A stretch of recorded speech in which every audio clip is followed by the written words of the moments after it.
Hello, Jester Good here. Today we're taking a look at the LEGO Harry Potter Hagrid's Hut Buckbeak Rescue Set with a total of 6 minifigures, 496 pieces, and it retails for $60 in the United States, where it's releasing July 1st. And our first minifigure is Harry Potter, which the design of this has a torso and general Harry design from the Night Bus and Expecto Patronum, so pretty common in this way, but still great getting the mid-legs in that color. Love the new face print, which he still uses the same hair piece from last year. And at the back, some torso printing, as well as a more angry face.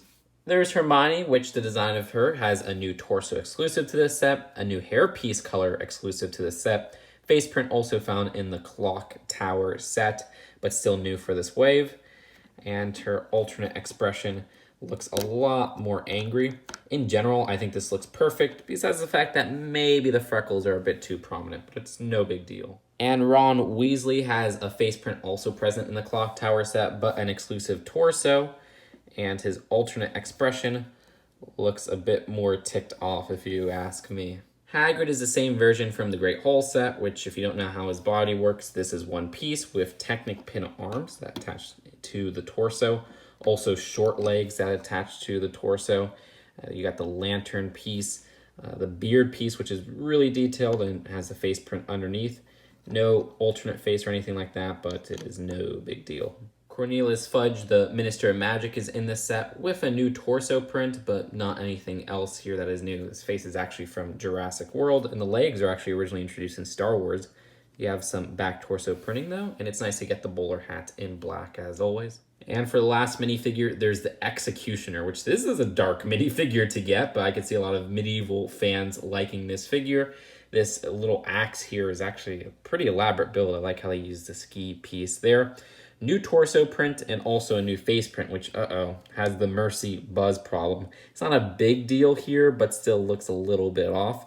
Actually has some back printing on the head, but no alternate expression or anything like that. And it kind of goes with the back printing of the torso. And of course, there's Buckbeak the Hippogriff, which is exclusive to the set for this design. We haven't gotten one since 2004, but this body piece is entirely new, which there's a build for his wingspan, but this body does not have any movable legs, which is a little bit of a letdown, but it does have a movable head that you can move up and down. I really like the shaping of the feathers around his head. And of course, you have 4 studs there, which attached. You do have these wings, and the wings aren't new, but this is a new color for them, having them in dark gray. You can move those up and down as you'd like. So here are the builds of the set. Let's first take a look at Hagrid's Hut. Now this one is a lot different from the older styles of Hagrid's Hut. To the left is this 2010 one, which is a lot more dense, but it only has that one main section of the hut. Also, this 2010 one's fully enclosed. These new ones are not fully enclosed, but they do have both sections, which are just connected via some Technic pins in the middle. So the main section of the hut has a nice stickered piece for the door. Also some overgrowth on the outside, which I always like when they use this cattle horn piece in brown. It's just a nice root design. At the side, there's a stickered panel. And a big difference from the older versions is that the top roof panels actually use clips, which is just a single clip attached to one of these multi-handlebar pieces, the modified 2x2. Don't know if I dig that totally because it very easily clips off if you're to move or touch one of these panels. That's kind of a shame, but then again, it's not worse than, say, the first Hagrid's Hut, where they use a paper structure for the roof. I would have actually preferred if they used a 2010 or 2004 version, where they used hinges, from my understanding. But other than that, not too much else going on at the top of the hut. There's a side window here. And then for the second section, more of these panel pieces with the little railing and this stickered door, same sticker as the other side. Also another sticker on this panel here. At the top, again, more of the structures with the one clip, which means you can raise these, but not too much else going on there.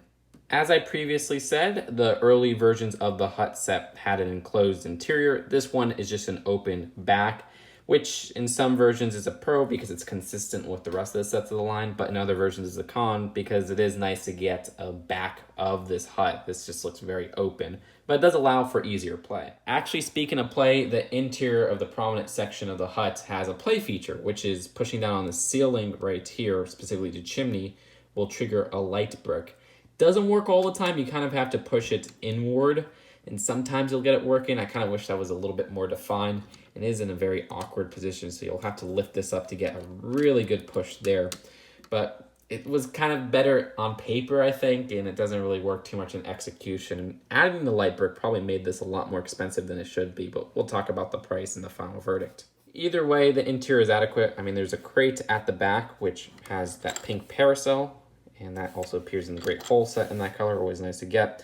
Also the shovel, a couch, a candle, a sack here, 2 chairs, which does have a dining room table, which also has this teapot. And if you look closely at the fireplace, which of course does get lit up, there is that dark tan egg, which also comes in one of the Jurassic World sets this wave, but it is a nice piece to get in that color. At the top, there's a gold frying pan, another nice piece to get. A spoon, a whip, a bucket, and a little cleaver. And right at the front here, there is this broom, which is held by a clip. I like how they have a door frame from the main room to the side room here, which has a chest. And inside the chest, there's a chocolate frog inserted, which is always nice to get that frog piece in brown for Harry Potter fans. At the top, a spider as well. Great color for that spider. A little desk, which has a printed 2x2 of the Daily Prophet. Not a new print, but still very nice to get. The Boy Who Lived newspaper of the Daily Prophet. Also another candle and a chair there. Not too much else in terms of detailing, but still a very comfy extra room. And moving on from the hut, the only other build is this pumpkin patch for the hippogriff Buckbeak, which the design of this is actually really clever. I like how they built it with the chain piece being attached via one of those handlebar pieces from Friends with a smaller chain piece around the neck. That's cool. Also, the pumpkin patch has a lot of those new pumpkin pieces also found in the Stranger Things set, as well as just plain orange Lego minifigure heads, which it's nice to get all those pieces there. Signpost design doesn't have too much to it, but still works very well. But that's it for the builds of this set. Let's take a look at the packaging and then the final verdict. The box for this set is a $50 box size. I wish it was that price. And at the back, there's some play features and little features highlighted from the build. The instructions at the end show the connection of the Clock Tower, Great Hall, and Whomping Willow set, and also some of the other sets of this wave.